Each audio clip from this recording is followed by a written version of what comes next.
Bem, eu gosto de conhecer minha congregação, então me deixem fazer uma pergunta. Quantos de vocês estão animados e prontos para o Natal? Deixem-me ver as mãos de vocês. Muito bem. Isso está um pouco melhor que ontem. Ontem vocês não estavam tão animados. Não sei se vocês odeiam trânsito. Teve um desfile na rua principal ontem à noite, então talvez vocês tenham ficado irritados ao chegar, não. Mas eles não estavam tão animados. Também quero saber isso. Eu gosto de saber quem tem que aguentar o que eu aguento. Quantos de vocês já assistiram a mais de um filme do Hallmark? Podem levantar a mão? Vamos lá. Levantem a mão. Bem alto, bem alto. Tudo bem. Não, não é tão ruim assim. Garanto que a mão da minha esposa estava bem levantada, e foram mais do que um. Eu não tinha percebido quantos desses filmes eles já fizeram. Ajuda-me, Senhor. Só estou dizendo, tudo bem? Sabe, este é um momento desafiador. Tenho sido pastor e ensinado no sentido de pastor principal, líder desde os 26 anos. E toda vez que chega o Natal e a Páscoa, é um pequeno desafio, porque você não pode inventar a história. Entende o que quero dizer? Você não pode inventar coisas. Você tem que ensinar a história e me manter na história. Então, muitas vezes, quando chegam os feriados, eu fico meio assim, bem, para que direção eu quero ir? O que eu sinto que Deus está me guiando a abordar? E então, cara, acabamos de fazer uma das minhas séries favoritas que já fiz, Mateus capítulo 13, onde percorremos o tema do bem e do mal. E de repente você está se aproximando do Natal. E se você não tomar cuidado, simplesmente pensa, bem, é Natal. Eu conheço a história, eu sei do que ele está falando, eu já entendi isso. E é isso que eu quero fazer nesta manhã. Quero que você realmente me escute, porque vamos passar por uma parte desta mensagem em que é exatamente isso que vai acontecer com você. Você vai estar sentado aí e vai pensar, bem, isso é Natal. Eu sei disso, eu entendo isso. Mas vou te mostrar algo que acho que muita gente ignora sobre o Natal.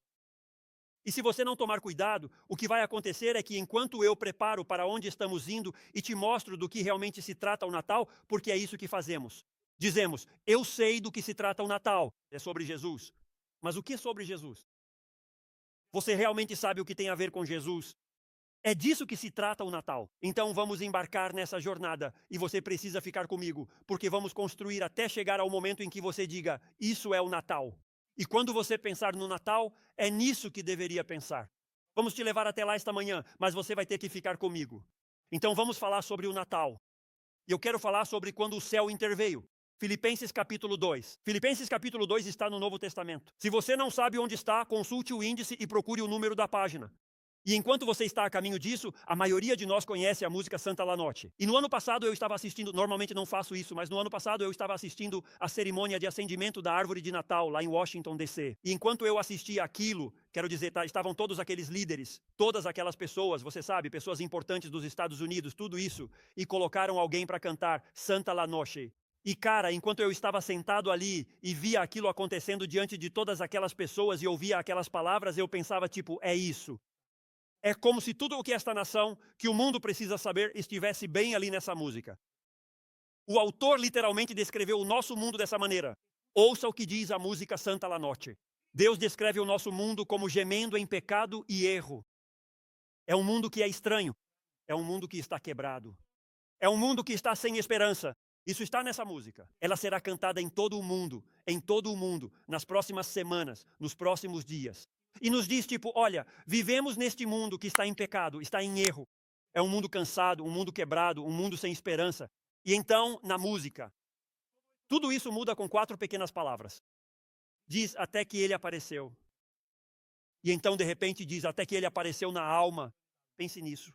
Cada vida individual, porque ele apareceu, porque Jesus veio, cada alma sentiu seu valor.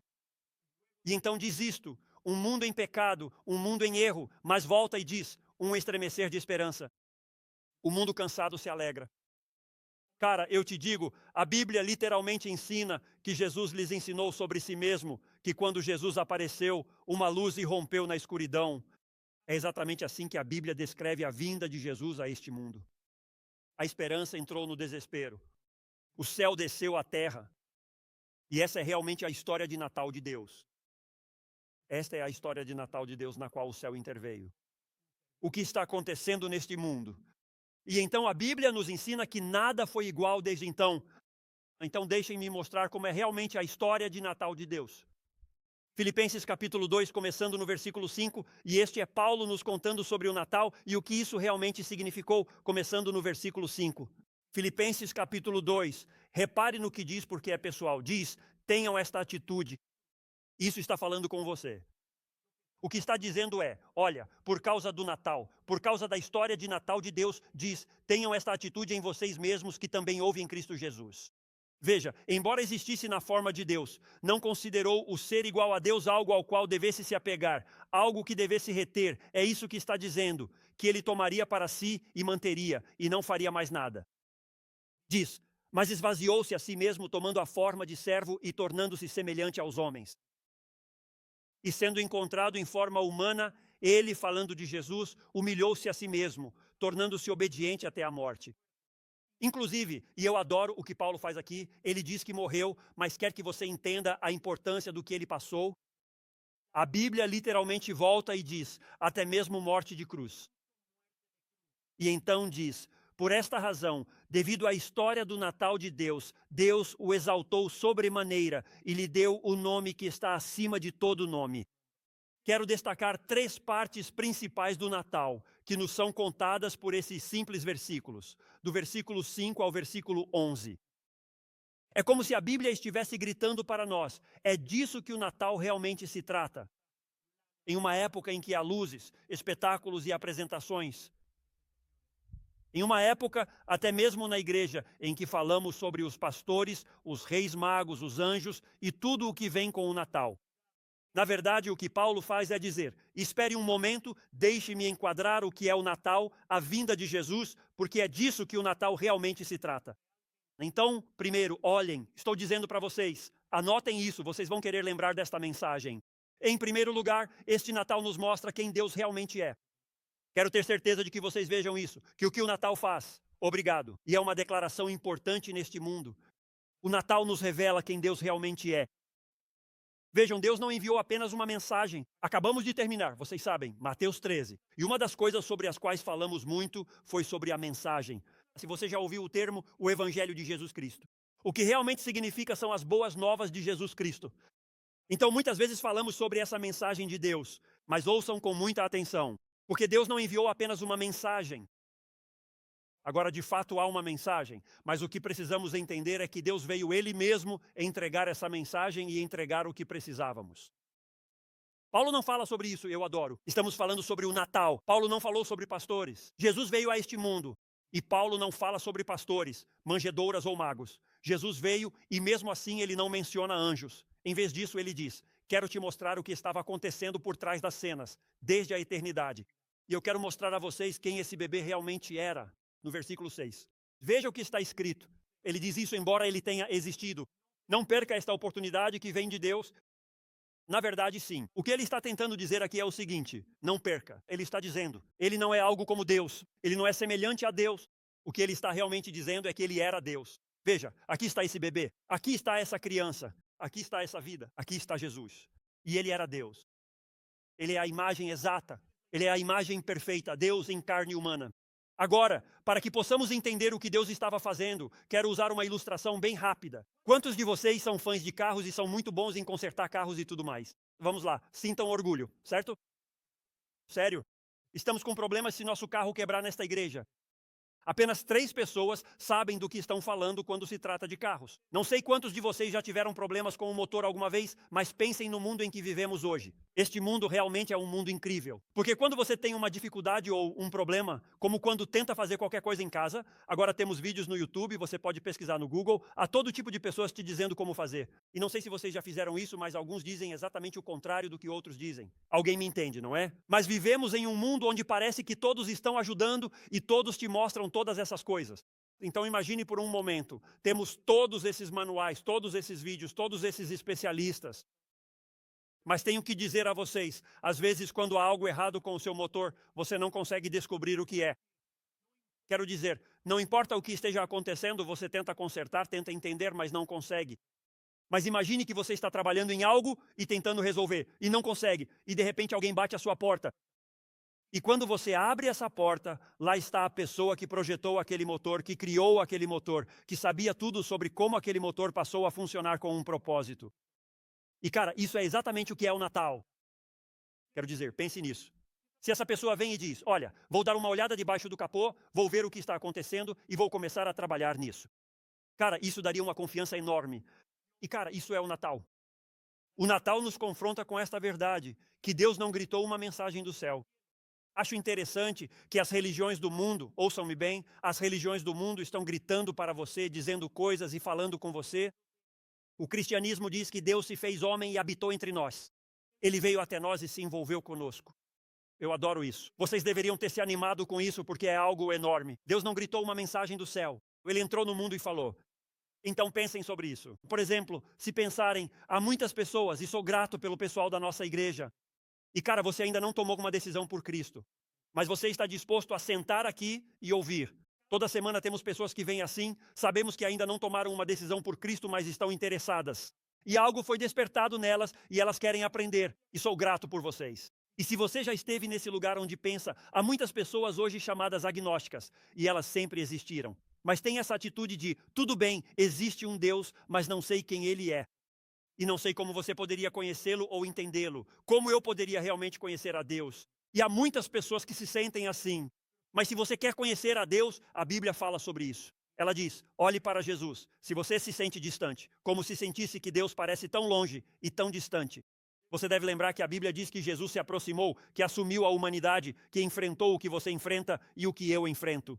E ele viveu isso.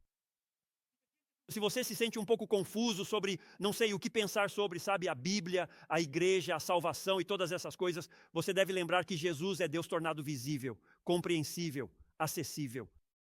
É exatamente isso que a vida de Jesus representa. E eu percebo que hoje em dia há muitas pessoas que diriam que, bem, Jesus, ele é apenas um grande homem, ele é um profeta. Aliás, é isso que as religiões do mundo dizem sobre ele. Ou ele foi um grande profeta, foi uma grande pessoa trazendo a mensagem de Deus, todas essas coisas. Só há um problema com tudo o que dizem sobre Jesus. Ouçam com atenção. E o problema é que Jesus nunca afirmou ser um grande mestre ou um grande profeta. Vez após vez a Bíblia repete que você pode acreditar nele, pode negá-lo, mas Jesus deixou claro o que estava afirmando. Ele estava afirmando que é Deus. E não sei você, mas eu tenho um problema com um profeta ou um representante de Deus que afirma ser Deus. Tenho um problema com alguém que diz que é bom, afirmando que é Deus e dizendo, eu sou Ele. Mas foi exatamente isso que Jesus fez. Jesus repetidamente poderia te mostrar, vez após vez, ele disse, eu sou Deus. Essa é uma das razões pelas quais queriam matá-lo. Então Jesus, ouçam isso com muita atenção. A Bíblia é muito clara.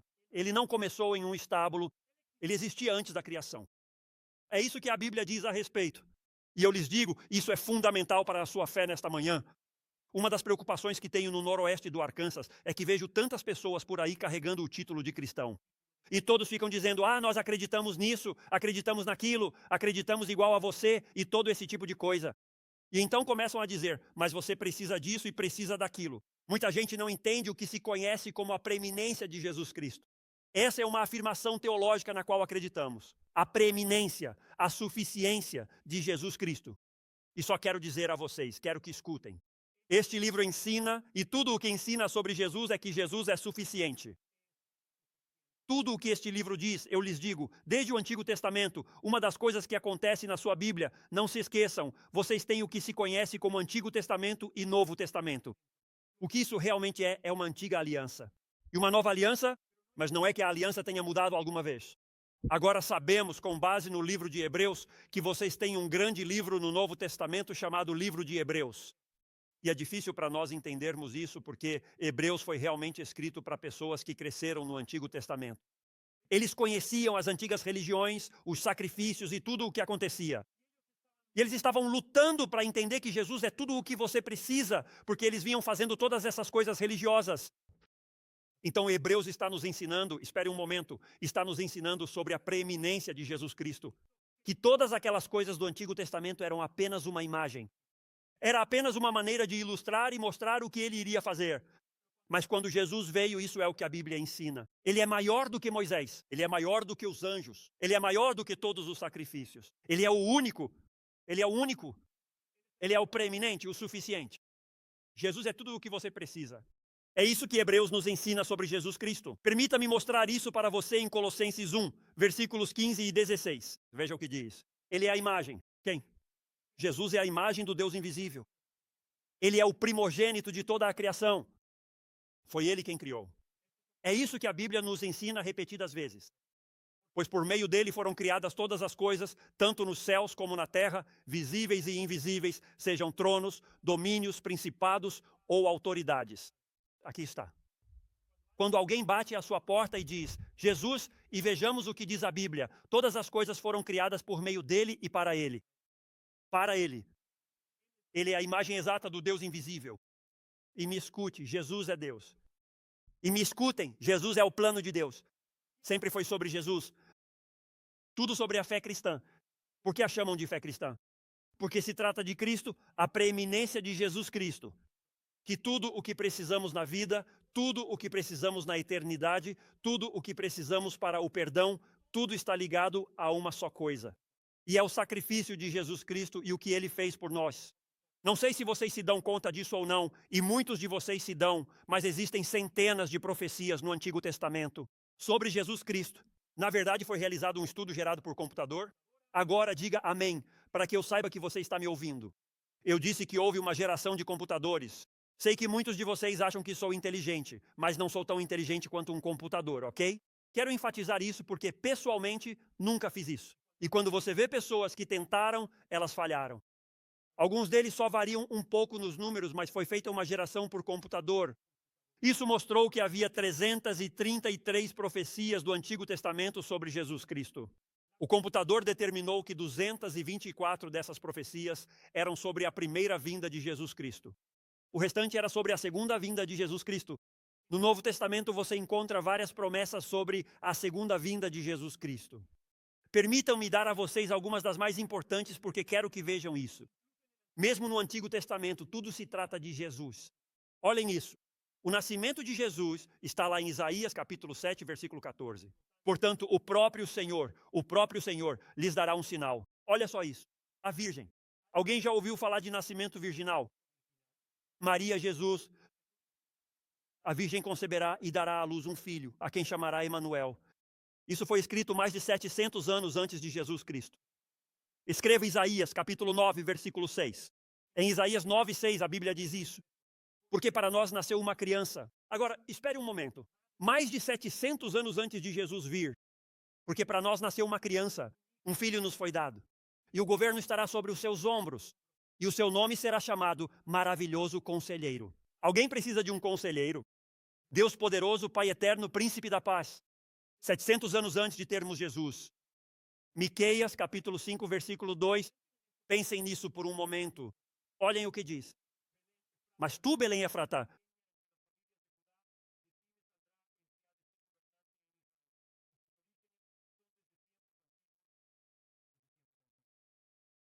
quanto ao seu ministério e morte, anotem Zacarias, capítulo 9, versículo 9. Olhem o que diz. Sobre um jumentinho, filho de jumenta. Pensem nisso por um momento. Os romanos nem sequer existem ainda. Salmo 22, versículos 16 a 18. Vejam isto. Cães me rodearam, uma banda de homens maus me cercou, traspassaram minhas mãos e meus pés. Posso contar todos os meus ossos. Isso significa que nenhum dos meus ossos está quebrado. As pessoas me olham e se regozijam sobre mim. Repartem minhas vestes entre eles e lançam sorte sobre minha roupa. Acho que uma das profecias mais claras que você vai ler é Isaías, capítulo 53. Agora, novamente, quero dizer isto. Mais de 700 anos antes, ouçam bem o que estou dizendo, muito mais de 700 anos antes de Cristo vir. Isso foi escrito sobre ele em Isaías 53, versículos 4, 5 e 6. Autores que nunca se conheceram. Predizendo coisas como Belém, prevendo que suas vestes seriam tratadas dessa maneira, que sua crucificação seria assim, todas essas coisas. E você vai me dizer que existe a possibilidade de que uma vida possa coincidir com tudo isso. Olhem para isso. Certamente ele levou sobre si as nossas enfermidades e carregou as nossas dores. Mesmo assim, nós o consideramos castigado, ferido por Deus e afligido, mas ele foi ferido por nossas transgressões, moído por nossas iniquidades. O castigo que nos trouxe paz estava sobre ele, e por suas feridas fomos curados. Todos nós andávamos desgarrados como ovelhas. Cada um se desviou pelo seu próprio caminho.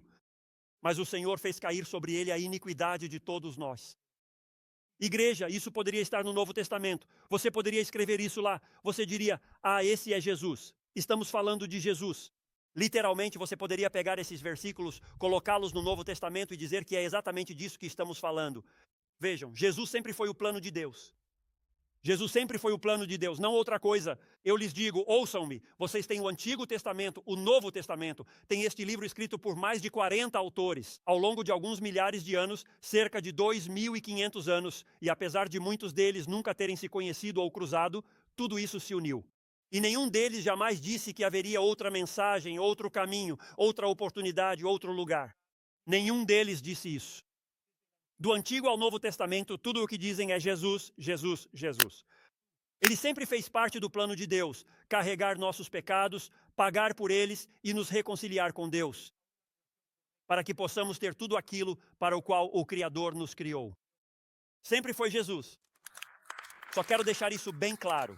Eu realmente quero que nós entendamos isso. Uma das minhas passagens favoritas que trata desse assunto é Hebreus capítulo 1.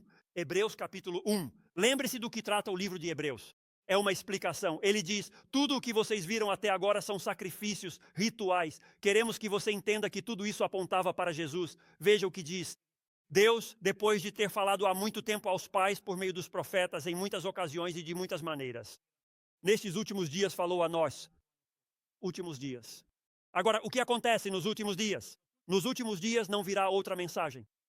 Veja o que diz.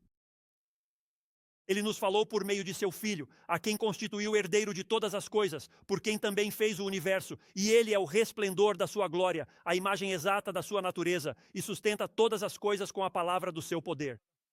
Quando fez a purificação dos nossos pecados, foi ele quem a fez. Não é você quem faz, não sou eu quem faz. Foi ele quem fez. Purificação pelo nosso pecado. Ele não disse que, ao fazer isso, aqui estão as outras 16 maneiras pelas quais você precisa fazer. Não é isso que diz. Jesus fez a purificação dos nossos pecados. Veja o que diz. Ele se sentou. Por que ele se sentou? Porque já estava terminado. Não é verdade, amigos? Porque já estava terminado. Ele se sentou à direita da majestade nas alturas. Jesus terminou o que se propôs a realizar. Ele cumpriu sua promessa. Isso é algo incrível que o Natal nos lembra sobre Jesus e o que ele fez, e tudo é ele. Segunda verdade. Só temos 3, então estamos bem de tempo. Fiquem tranquilos. Vamos lá. O Natal nos mostra o amor de Deus por nós. O Natal nos mostra o alcance do amor de Deus.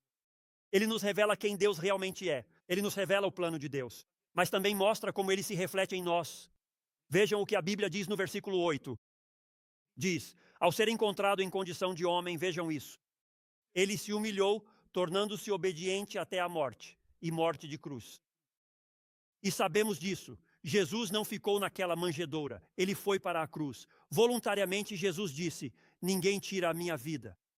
As pessoas dizem tudo isso de que os judeus mataram Jesus. Jesus disse, ninguém tira a minha vida.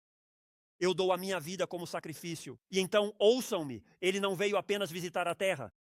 Ele não apenas experimentou a humanidade. E é isso que estamos aprendendo aqui. Ele a abraçou por completo, até o sofrimento, até a vergonha, até a morte. E alguém poderia dizer algo como, cara, por que Jesus faria isso? Ouçam-me muito bem, porque é isso que o amor faz. Cara, a Bíblia está nos dizendo agora, ouçam-me muito bem. A Bíblia nos diz que Jesus é um reflexo absoluto de quem é Deus. Jesus é um reflexo absoluto. Escute, amigo, eu te digo, se você viu Jesus, você viu Deus. Se você vê como Jesus interagia, como ele caminhava, o que ele ensinava, isso é Deus. E aprendemos aqui que é isso que o amor faz, que o amor se move na direção do sacrifício. É tão bom que é isso que o amor faz. O amor não é um sentimento, não é uma emoção. Quero que entendamos isso. É como se a Hallmark tivesse feito isso para nós. Alguém pode dizer amém? Agora temos todos esses filmes de amor em nosso país. Temos tudo isso. E por isso achamos que o amor é um sentimento, é uma emoção. É como me sinto em relação a você. A Bíblia diz, de jeito nenhum. É por isso que o mundo luta hoje. Eles envolveram o amor em uma aura de mistério. E se fizerem isso, nunca se chegará a compreender realmente o que é o amor. E o amor se move no âmbito do sacrifício. É isso que ele faz. Quero dizer, realmente acredito que a melhor definição de amor que se pode dar é que o amor é o sacrifício que você faz pelo bem-estar de outra pessoa. Agora, pensamos que o amor é o que você faz por mim. Eu te amo porque sim. Eu me sacrifico por você porque sim, mas isso não é o que a Bíblia ensina. A Bíblia diz que amor é sacrificar-se pelo bem de outra pessoa. Quero que me escutem com muita atenção. Um dos perigos de fazer do amor uma questão de emoções ou sentimentos é este: as emoções não foram dadas a você para isso. Escutem-me, os sentimentos e as emoções deveriam amplificar a experiência da verdade, mas nunca defini-la. Só por isso já valeu a pena vir à igreja. Vou fazer uma pausa porque acho que vocês não entenderam. Estava muito frio quando vocês entraram. Provavelmente só agora estão começando a se aquecer, então estão se atualizando com a mensagem. Escutem. Os sentimentos e as emoções nunca deveriam ser uma definição da verdade. Eles foram feitos para realçar a verdade, mas nós transformamos a verdade em sentimentos e emoções, e isso nunca vai funcionar. Porque vejam, basta viver com outra pessoa e vocês vão perceber o quanto são emocionalmente instáveis. Vamos lá, agora.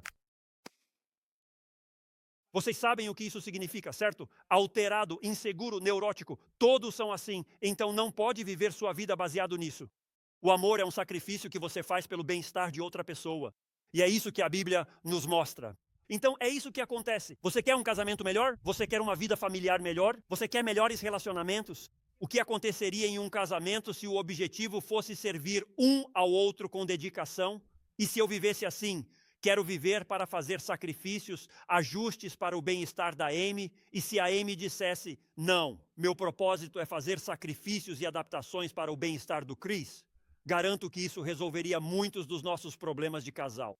O que aconteceria em nossas famílias se os adolescentes começassem a dizer, quero levar meus pais em consideração, quero dar prioridade a eles na minha vida e quero ser uma bênção para eles? O que aconteceria se essa fosse a maneira como vivêssemos nossos relacionamentos? Mas essa é a demonstração que a Bíblia nos dá. Foi isso que Jesus fez. Anotem Romanos capítulo 5, versículo 8, a Bíblia diz, Deus demonstrou o seu amor. Não percam isso, olhem aqui. A Bíblia não diz que Jesus definiu o seu amor. A Bíblia não diz que Jesus falou sobre o seu amor. A Bíblia diz que Deus demonstrou o seu amor por nós. Como ele demonstrou? E que enquanto não éramos quem deveríamos ser, enquanto não fazíamos o que deveríamos fazer, Cristo morreu por nós. E a grande notícia para te lembrar nesta manhã, e cara, que nunca percamos a emoção disso. Acho que o que realmente me animou de verdade nesta mensagem hoje de manhã é que se não tomarmos cuidado, o Natal acaba simplesmente se tornando mais uma estação. E a amamos por todos os motivos errados, mas que nunca nos esqueçamos do que Deus fez por nós. Esse versículo, Deus demonstrou o seu próprio amor por você, e que enquanto você era um pecador, Cristo morreu por você. Isso significa que você não está quebrado demais para Deus, porque Ele veio pelos quebrantados. Isso significa que você não é pecador demais para Deus, porque Ele veio pelos pecadores. Significa que não importa o quão longe você tenha ido, você não foi longe demais. Porque Ele cruzou o céu e a terra só para te alcançar. Isso é algo incrível. E a razão pela qual Ele fez isso foi por dois motivos. Vocês deveriam anotar isso. Um foi para demonstrar o seu amor por você. Quero dizer, tudo o que estamos lendo, amigo, daqui para frente, quando você olhar para aquele bebê na manjedoura, no que você deveria pensar é no amor. O amor deveria ser o que capturasse a sua mente. Se você quer saber o quanto Deus te ama, veja, Ele tomou a cruz, mas também veio ao berço. Ele também veio à manjedoura por você e enfrentou os desafios, as dificuldades e as adversidades que você enfrenta. Ele renunciou ao céu, à perfeição e desceu a este mundo pecador e louco. E Ele fez isso porque te ama. Então, quando você vir a manjedoura, deveria haver amor. Deus amou tanto o mundo que deu. E então, o que Ele fez a seguir foi por isso. Ele fez isso para pagar pelos meus pecados. Ele fez isso para pagar pelos meus pecados. E nós lutamos com essa parte da história, mas sinceramente é a melhor parte da história. E sabem, me escutem, vocês já notaram que lutamos com as leis de Deus, mas não com as nossas? Vamos lá. Você já esteve dirigindo na estrada, na rodovia, e alguém está a 60 ou 70 km por hora na sua frente? Ajuda-me, Senhor. Já aconteceu isso com vocês? A razão pela qual alguns não riram é porque estão andando a 60 ou 70 km por hora. O limite de velocidade diz 105 km por hora. Eu só quero ser um mestre. Quero explicar isso para as pessoas, ajudá-las a entender. Preciso dizer, na rodovia, alguém vai a 60 por hora. O que faz? Você se aproxima. Você os vê, eles atrasam todos. Você pensa que é perigoso. Alguém precisa agir. Mas veja o que acontece. Alguns de vocês estão na estrada a 110 ou 120 km por hora. E de repente, alguém passa voando ao seu lado e você pensa que deveriam pegá-lo. Vamos lá, não é? É como se você nunca pudesse ganhar. Isso é rápido demais, não é? Mas é isso que fazemos. Quando quebramos uma lei, quando há algo que nos importa em relação à lei, sabemos que devem pagar a penalidade. Bem, quando você quebra a lei de Deus, você tem que pagar a penalidade de Deus. É isso que a Bíblia diz em Romanos capítulo 6, versículo 23. A Bíblia diz em Romanos 3, 23 que todos pecamos. Agora olhem, Romanos 6, 23, A Bíblia diz que o salário do pecado é a morte. E o que isso significa e escutem pessoal, se algum dia vocês pensarem que Deus é um Deus de amor e que simplesmente vai deixar isso passar e vai ignorar, a cruz grita para vocês que Deus não desculpa o pecado. A cruz grita isso para você, grita para você. Deus não desculpa o pecado. O salário do pecado é a morte, mas o que diz depois? Mas o dom de Deus, o presente de Deus é a vida eterna. Através de quê? Jesus Cristo nosso Senhor. Não diz Jesus Cristo nosso Senhor. E mais 6 versículos dizendo e isso, e isso, e isso. Absolutamente não. Tudo o que precisamos é dele e do que Jesus fez há 2000 anos. Escutem-me, é incrível. Ou seja, vamos celebrar algo que aconteceu há mais de 2000 anos. E a verdade é que isso ainda afeta o nosso mundo hoje e pode afetar o seu mundo todos os dias. Esta é a razão do Natal. Por isso o anjo disse, porque nos nasceu um Salvador para o mundo. Jesus veio para ser o Salvador do mundo. Digam amém para eu saber que estão me ouvindo. Especialmente aqueles que estão aqui e que estão pensando, estou observando isso, estou tentando entender. Quero que escutem com muita atenção. Se vocês não precisassem de um Salvador, Deus não teria desperdiçado todo esse esforço para enviar um. Se você não precisasse de um Salvador, Deus não teria desperdiçado o esforço de enviar um Salvador. O simples fato de Jesus ter vindo à Terra, de ter renunciado à glória do céu, de ter se tornado um ser humano, nascido como um pequeno bebê, enfrentado as dores, as pressões e as tentações que nós enfrentamos, como ensina a Bíblia. Morrer numa cruz e ressuscitar no domingo de Páscoa significa que você precisa exatamente do que ele tem para oferecer. Deus nunca desperdiçaria essa energia se você não precisasse do que ele tem para oferecer. Por isso a Bíblia diz em João 3,16, coloque o seu nome ali mesmo, porque é exatamente isso que ele estava fazendo. E esse é Jesus falando por ele. Deus te amou tanto que enviou seu Filho único. É exatamente assim que João 3,16 deveria ser lido no idioma original. Ele enviou seu Filho único, porque ele era único, porque nunca pecou, para que todo aquele que cresce nele, e a palavra crer significa confiar nele, significa se apegar, não significa simplesmente reconhecer. Isso não é o que significa.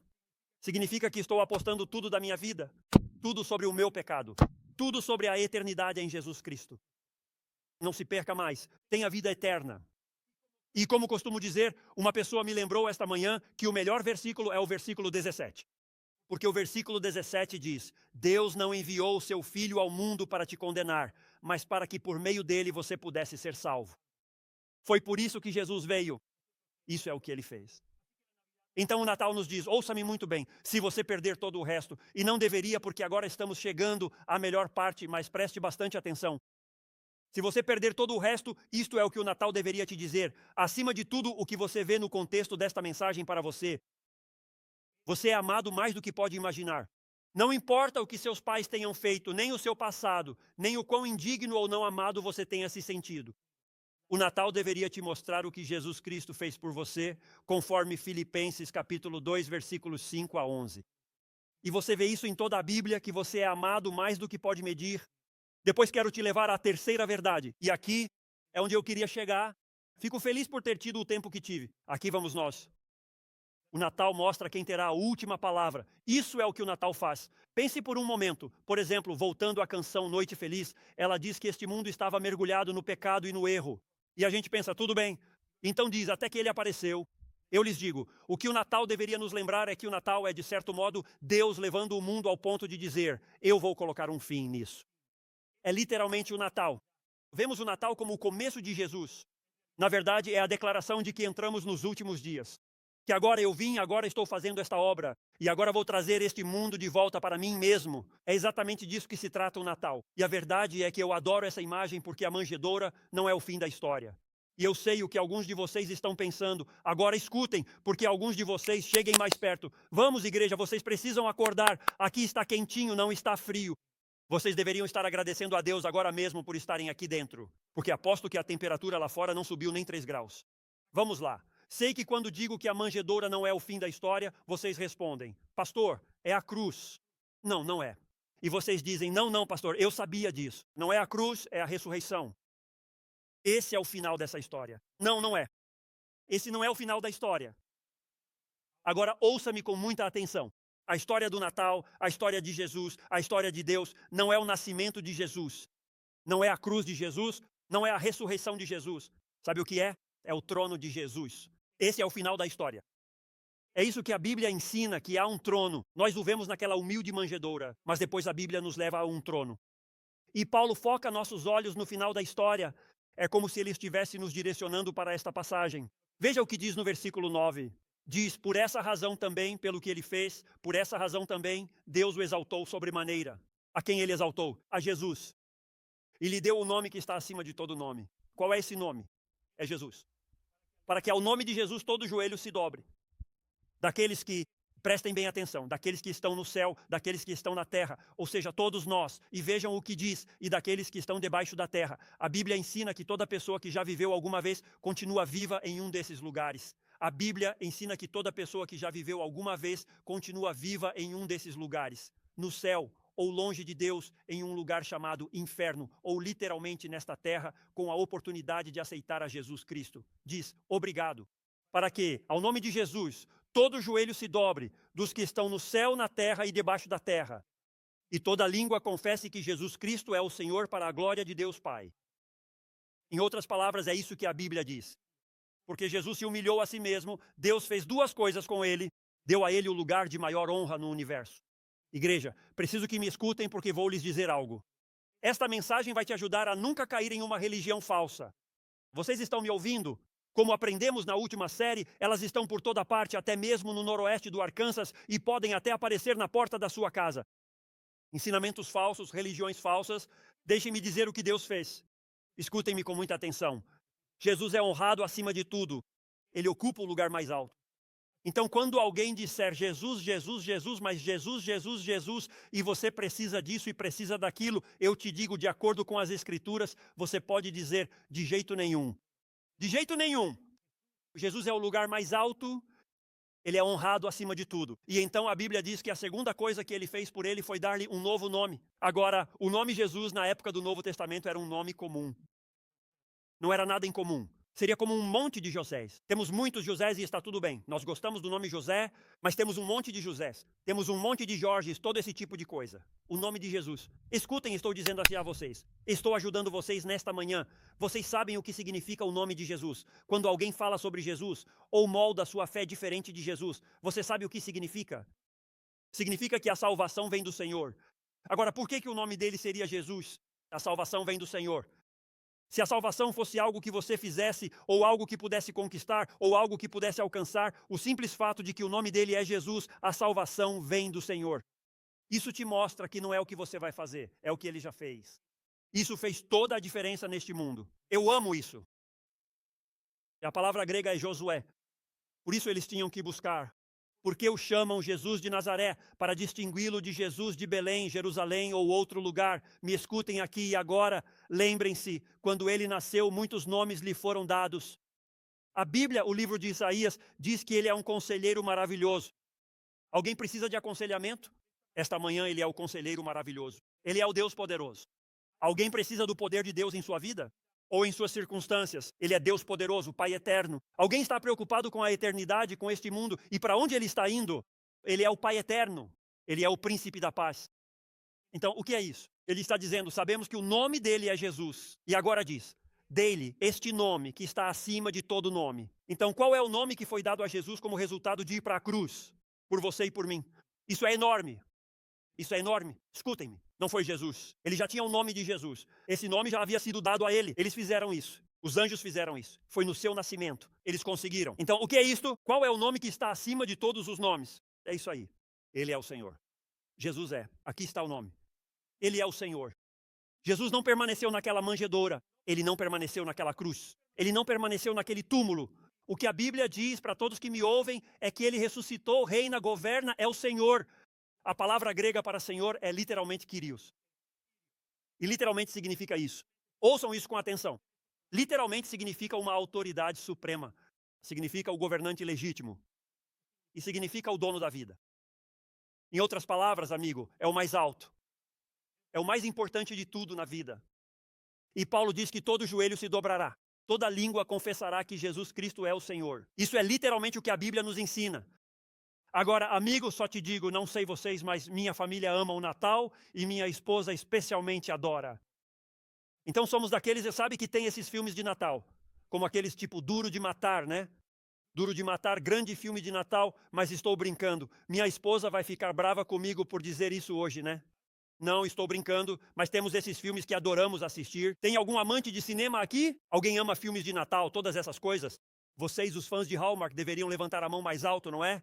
Mas uma das coisas pelas quais eu mais implico com a Amy é por causa dos filmes da Hallmark dela, porque eu entro na sala, perco os primeiros 45 minutos e não vou assistir aos últimos 45. Mas eu entro, assisto 5 minutos e consigo dizer qual é a trama, o que aconteceu, por quê e como vai terminar. Não estou sendo maldoso, de verdade que não. Olhem, hoje eu me sacrifico pelo time, então é bom que vocês me ajudem, certo? Mas eu entro e tenho que tomar muito cuidado porque é como estragar o filme. Então você tem essas tramas e essas coisas, pensem nisso. Mesmo quando você pensa em um filme da Hallmark, todos os filmes têm seus heróis, não é? Você tem todos os outros atores e tudo mais, mas sabe quem são os heróis? Essas são as duas pessoas que estão tentando ficar juntas. E você também sabe que está chegando aquela cena em que tudo vai aparecer. Muito ruim. Eles vão se mudar para outra cidade, vão voltar para o emprego anterior, certo? Você está comigo? Você sabe do que estou falando?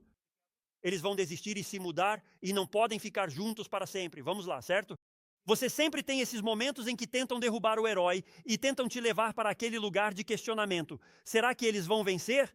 Serão imparáveis? Eles vão acabar juntos? Tudo isso, mas então de repente algo acontece. Como? Pense nisso. Achei que eles já tinham embarcado no avião. Eles não vão vir para a festa e então você se vira e lá estão eles. E eles vão se aproximar e é como, você está aqui, você está aqui. E então vem o discurso, entende? Não aquele discurso de eu não poderia viver sem você. Eu não poderia viver minha vida sem você, certo? E o que acontece é que tentam fazer você pensar que está assistindo a uma tragédia, mas depois mostram esse triunfo. Amigo, o Natal é só o começo da história. A cruz foi o clímax, a ressurreição.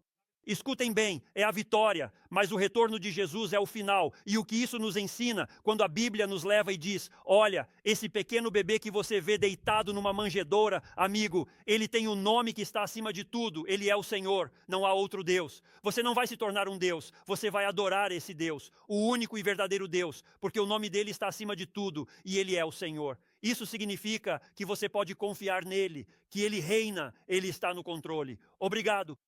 Ele tem tudo sob controle. Embora este mundo possa parecer uma tragédia, um triunfo está por vir. E se você se render a ele, o Senhor lhe dará tudo o que você precisa na vida. É isso que a Bíblia está nos ensinando. E quero que você ouça nos últimos minutos que temos juntos. Agora, se você não gosta de mim e está lutando com tudo isso, me escute com atenção. Você não vai querer perder o que estou prestes a lhe dizer. Porque acredito que um dos grandes problemas na Igreja de Jesus Cristo hoje em dia, obrigado, está relacionado com o que vou tratar nos próximos minutos. O senhorio é um termo que quase não se ouve mais na igreja, mas é uma declaração enorme para a fé cristã. Quero dizer, o senhorio é algo assim. Ouçam-me com muita atenção. Se você não entende o senhorio, você não entende o cristianismo. Porque pense nisso, pensamos em Jesus, mas na verdade, o que a Bíblia diz no Novo Testamento é Jesus Cristo, nosso Senhor. Precisamos colocá-lo no lugar correto. Precisamos dar-lhe o nome correto. Precisamos realmente entender quem ele é. Precisamos realmente entender o que ele fez. Jesus é o Senhor. E então surge a pergunta: como é o senhorio? Porque não entendemos o senhorio. Elegemos um presidente a cada 4 ou 8 anos. Entramos nas redes sociais e dizemos: ele fez isso. Não gosto. Ele deveria ter feito aquilo. Esse é o nosso mundo. E isso está bem. Vivemos em um mundo livre e agradeço a Deus por isso. Acredito que o plano de Deus é que o homem seja livre. Não me interpretem mal. Na verdade, não entendemos a linguagem porque não vivemos nesse mundo. O senhorio no cristianismo é o princípio fundamental que devemos compreender. Pensem no que Paulo diz aqui mesmo. Ele diz: Jesus é o Senhor. Certo? O que isso significa? Bem, significa que todo joelho deve se dobrar diante dele. Significa que toda língua deve confessá-lo. E aqueles que se recusam a fazê-lo nesta vida, o farão na próxima. Ou seja, é isso que Paulo está nos ensinando aqui neste contexto. E quero ter certeza de que todos nós entendamos isso aqui mesmo. Ele não está falando de uma fase religiosa. Isso é o que diziam naqueles dias e blá, blá, blá. Não. Olha, pessoas perderam a vida em Roma porque não quiseram dizer que César é o Senhor, pois entendiam o que era o senhorio e afirmavam: não, César não é Senhor, Jesus é o Senhor. É como se ele decidisse por nós. Então certifique-se de entender isso. Não é apenas uma fase religiosa. Ouça isso. Quero que você me ouça com atenção. Não é só isso. Agora certifiquem-se de me ouvir dizer isso. Caso contrário, vocês vão me interpretar mal. Chegará um dia em que todo joelho se dobrará e toda língua confessará. Todos olhem aqui. Mas isso não foi pensado como uma experiência distante no futuro. Isso foi pensado para ser a cada dia da sua vida como seguidor de Cristo. É isso que significa o senhorio. Então não veja Jesus Cristo como Senhor, como um evento distante e longínquo. Não, não, não, não. Hoje Chris Dixon precisa dizer, Jesus Cristo é o Senhor. Fala de um estilo de vida diário de entrega. Está falando sobre entender a obediência, como seguimos a Deus e como vivemos com Deus. E a ênfase realmente é a obediência que flui de uma autoridade reconhecida. É isso que significa. É uma obediência que flui de uma autoridade reconhecida. Eu sei quem ele é, sei o que ele fez, sei o que ele pode fazer. E por isso me torno obediente a ele. Então, como é o senhorio de Cristo de segunda a sábado e não apenas no domingo? Fico feliz que você tenha perguntado. Quero te explicar. Olha só, é disso que se trata o Natal. Se você não sabe do que se trata o Natal é sobre aquele pequeno bebê. Não se trata só de ir à cruz, só da ressurreição, só de voltar ao céu. A Bíblia nos deixa palavras sobre como devemos enxergar Jesus em nossas vidas. Ele está no trono, ele tem o controle e é digno de ter o senhorio sobre a sua vida. Então deixa eu te mostrar. Número 1 é isso. O senhorio significa que Jesus ocupa o primeiro lugar. O senhorio simplesmente significa que ele tem o primeiro lugar. Primeiro lugar no meu tempo, primeiro lugar nas minhas decisões, primeiro lugar nos meus valores, primeiro lugar no meu dinheiro. Isso é só uma lista para você. Ele simplesmente ocupa o primeiro lugar. O senhorio, tenham cuidado, me escutem. Porque é isso que está acontecendo conosco. Acontece que estamos aqui fora vivendo a vida e Deus isso e aquilo. Às vezes, se não tomarmos cuidado ao ensinar sobre Jesus, pensamos que Jesus é apenas acrescentado à sua vida, como se você fizesse o que quisesse. Dizemos, cara, Deus, você tem sonhos para mim. Mas a maioria de nós, quando diz isso, pensa nos próprios sonhos e acredita que Deus vai apoiar os nossos sonhos. Vamos lá, não fiquem tão espirituais esta manhã, mas me escutem bem. O que significa o senhorio de Jesus é que Jesus não é algo que se acrescenta à sua vida. Certifique-se de me ouvir dizer isso. Ele se torna o centro da sua vida. É disso que se trata o senhorio. Em segundo lugar, esse senhorio significa que Jesus tem a palavra final. Veja, pegamos trecho das Escrituras do versículo 5 ao 11 e ele desenvolve. Sim, ele deixou o céu. Sim, ele veio à terra. Sim, ele foi aquele bebê. Sim, ele exerceu o ministério, ele enfrentou tudo o que nós enfrentamos, mas tudo isso foi para que ele alcançasse a posição de Senhor.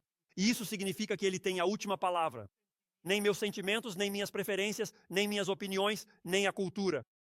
Nada disso tem a última palavra. Bom, é que eu sinto e eu penso e foi assim que cresci. Não, não, não. Isso não é o que importa. Se Jesus é o Senhor, aí termina o debate. O senhorio significa que Jesus, sua palavra, a Bíblia, se torna a autoridade final. Não uma sugestão. E deixa eu te dizer uma coisa. Só para você saber, você se encaixa perfeitamente como todo mundo. Literalmente diz no Novo Testamento que não quiseram que este homem reinasse sobre eles.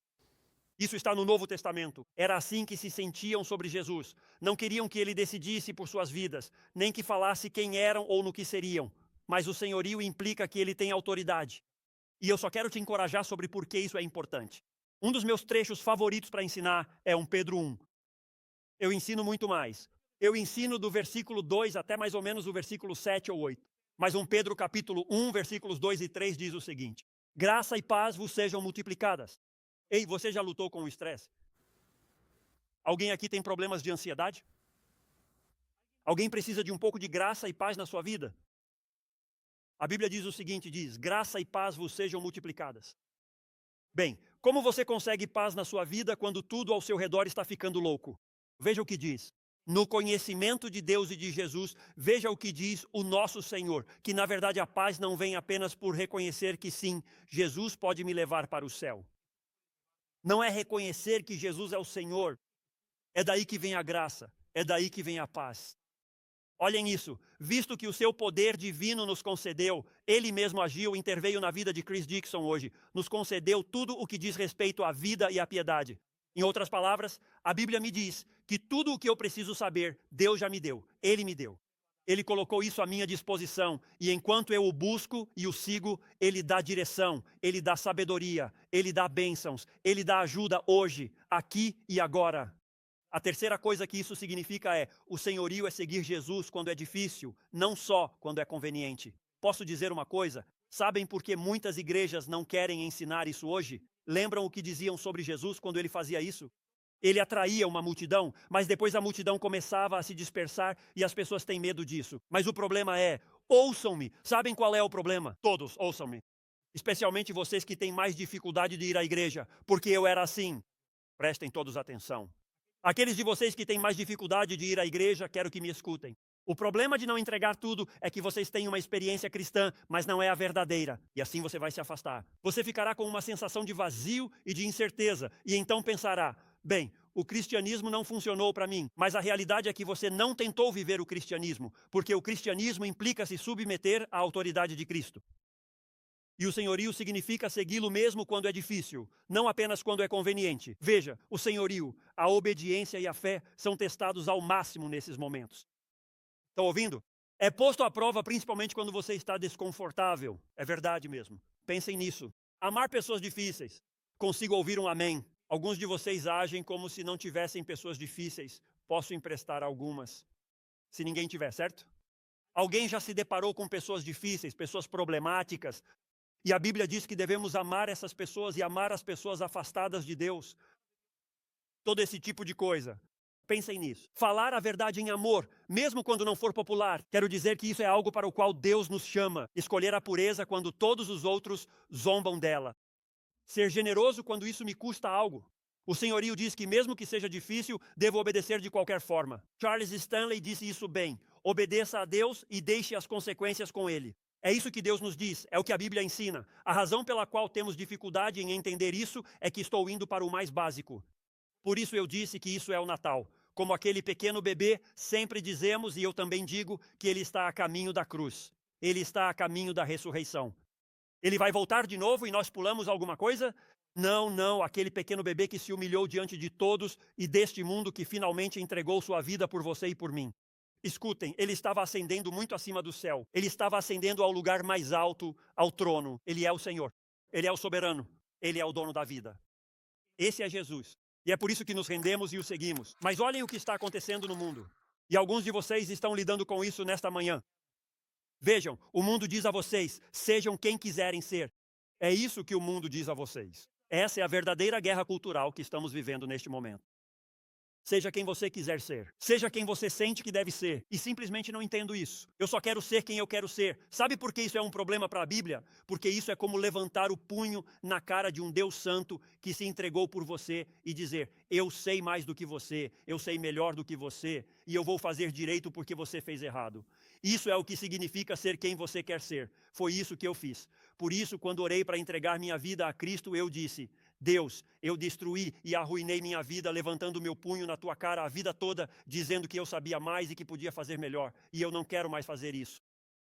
E é por isso que quero que Jesus seja o Senhor da minha vida. Veja, o mundo diz, seja quem você quiser. Julgue por emoções, sentimentos, pensamentos, desejos. Mas Jesus diz, não, torne-se a pessoa para a qual eu te criei. Essa é a proposta de Jesus. Em outras palavras, Jesus te diz, eu te criei para algo maior, eu te criei para algo melhor. Eu te criei para toda essa vida que planejei para você, onde posso te abençoar e você pode me honrar. E o mundo pode ver minha glória por sua vida. Então quero que me siga, quero que seja quem quero que seja, porque a pessoa que quero que seja é muito melhor do que qualquer pessoa que possa fingir ser. E alguns de vocês dirão, por que eu deveria me conformar com isso? Porque Jesus é o Senhor. Ele vê mais do que você vê. Sabe mais do que você sabe. Ele entende mais do que você entende. Ele não vê a vida através de uma perspectiva temporal. Ele vê através da eternidade. E é isso que Jesus faz. Vocês estão me ouvindo? O que Jesus faz hoje para um seguidor de Cristo é que o seu ensinamento me dá identidade. É isso mesmo, o ensinamento dele me dá identidade. Olha, Cris, é assim que você deve viver. Isto é o que você deve fazer. Este é o lugar para onde você deve ir. Ele dá nome à minha vida. É como se esta fosse a produção que estou fazendo. Você é sua vida. Olha, você quer ser ríspido com as pessoas. Você quer ser grosseiro com as pessoas. Você quer viver para si mesmo. Você quer conseguir o que puder enquanto puder conseguir. Porque você não vai conseguir isso para sempre. Isso é o que você quer fazer. Mas eu quero te dar um nome e fazer de você alguém que não poderia ser sem mim. Mas ao ser quem eu quero que você seja, você será uma versão muito melhor do que poderia ser de qualquer outra forma. E assim, a verdade dele me define. Então, há um último ponto. Alguns de vocês devem estar pensando, e eu gostaria que já tivéssemos terminado. Senhorio significa dar meu consentimento antes de conhecer os detalhes. Este é um ponto crucial. Senhorio significa que oramos da mesma forma que Jesus. Não seja feita a minha vontade, mas a sua. Se Deus diz para perdoar, dizemos, está bem, Senhor. Se o Senhor diz para servir e cumpre a missão, você diz sim.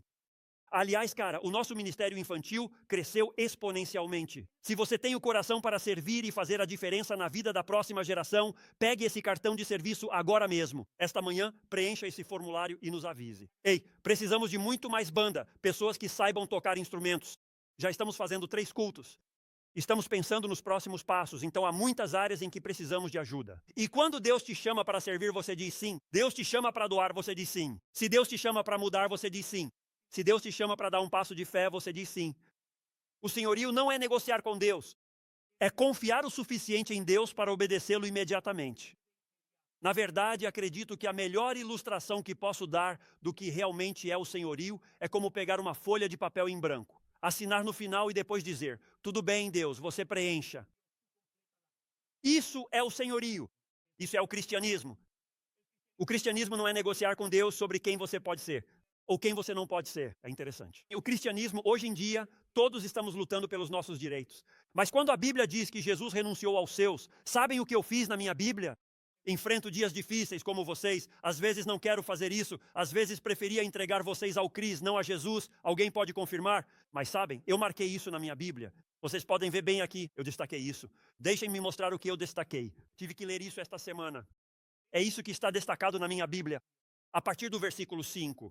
Até, na verdade, vai até o versículo 8 de fato. Mas eu tenho isso aqui. Tenham essa atitude. E então o que eu fiz foi descer e marcar qual é essa atitude. Ele esvaziou a si mesmo, assumiu a forma de servo, se humilhou, foi obediente até a morte e morte de cruz. Vejam, ele modelou isso. Essa é a vida de seguir a Cristo. A vida de seguir a Cristo é esvaziar-se de si mesmo, assumir a forma de servo. Humilhar-me e chegar ao ponto de que coisas em mim precisem morrer para que eu possa ganhar vida nele. Eu lhes digo, escutem-me com muita atenção enquanto digo isto. É dizer a Deus, enche-me como tu quiseres. Isso é o Natal. Sabem o que é o Natal? O Natal é dobrar os joelhos. Sabem o que é o Natal? É confessar que Ele é o Senhor. Esse é o coração do Natal. Não apenas chegou um Salvador, mas um Rei. Cristo não nasceu apenas para ser um bebê. Ele era um Rei que estava a caminho. Obrigado. E nessa noite santa é isso que cantamos. Nessa noite santa o céu, ouçam-me, não enviou apenas ajuda. O céu não enviou apenas consolo. O céu não enviou apenas bondade. O céu enviou o único que podia nos salvar. Essa é a história de Natal de Deus. Você tem que amá-la. Jesus não gritou instruções lá de cima como fazem as religiões do mundo. Ele desceu ao nosso mundo. Ele se envolveu em humanidade. Ele nos salvou por sua graça. E porque Ele apareceu para nós, toda alma cansada pode encontrar descanso. Toda vida quebrada pode encontrar esperança. E todo pecador pode encontrar um Salvador. E amigo, quando você o coroa como Senhor da sua vida, sabe o que acontece? Aquela noite santa de mais de 2000 anos atrás se torna algo pessoal para cada uma das suas noites. Porque Ele é Senhor, guiando, dirigindo, governando, possuindo, não apenas um lugar para onde você vai, mas um Deus que você conhece. E Ele se revelou a nós em Jesus. Pai, obrigado por isso. Obrigado pelo que é o Natal e pelo que significa para nós. E pelo que nos chamas a ser, porque realmente nos chamas para a melhor vida. Lutamos com isso porque não vemos o que Tu vês, nem sabemos o que Tu sabes. Mas oro hoje para que comecemos a perceber que o Natal se trata de senhorio. E que possamos nos render a isso em nome de Jesus.